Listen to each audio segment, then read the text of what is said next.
আলহামদুলিল্লাহ, আজ আমাদের নতুন জীবন শুরু। সামনে মুড়ির হাড়ি। এই মুড়ি কোথা থেকে এসেছে?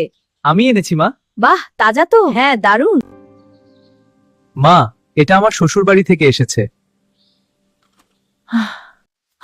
এই মুড়ি শুধু এসে তোর শ্বশুর বাড়ি থেকে? ইফতারের সময় আমরা তো ঘরে আছি। মা, আপনি কি জানতেন না আমরা অনেক গরিব?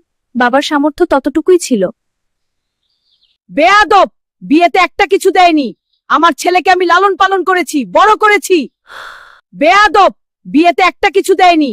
আমার ছেলেকে আমি লালন পালন করেছি, বড় করেছি। বৌমা, তুমি এত সকালে রান্না করে ফেললে? আমার মা কষ্ট করেননি, ফেসবুকে অর্ডার করেছেন আর ডেলিভারি ম্যান দিয়ে গেছে। চুপ কর। তুমি জানো কি হচ্ছে? থাক, কিছু করার নেই। ইফতার আমরা কেন নিচে যাব? উল্টা আমাদেরই তো দিতে হয়। আমরা আরো তাদের মেয়েকে উপহার দেব। আল্লাহর রহমতে সব ঠিক হবে মা।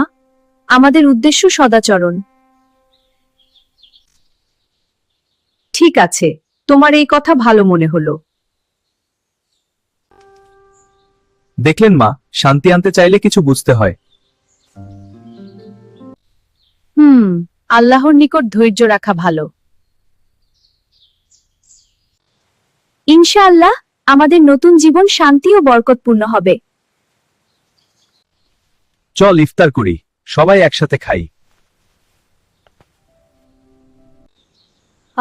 এই পারের সংহতি, পরিবারের সংহতি এবং ইসলামিক সদাচরণ আমাদের জীবনকে সুন্দর করে।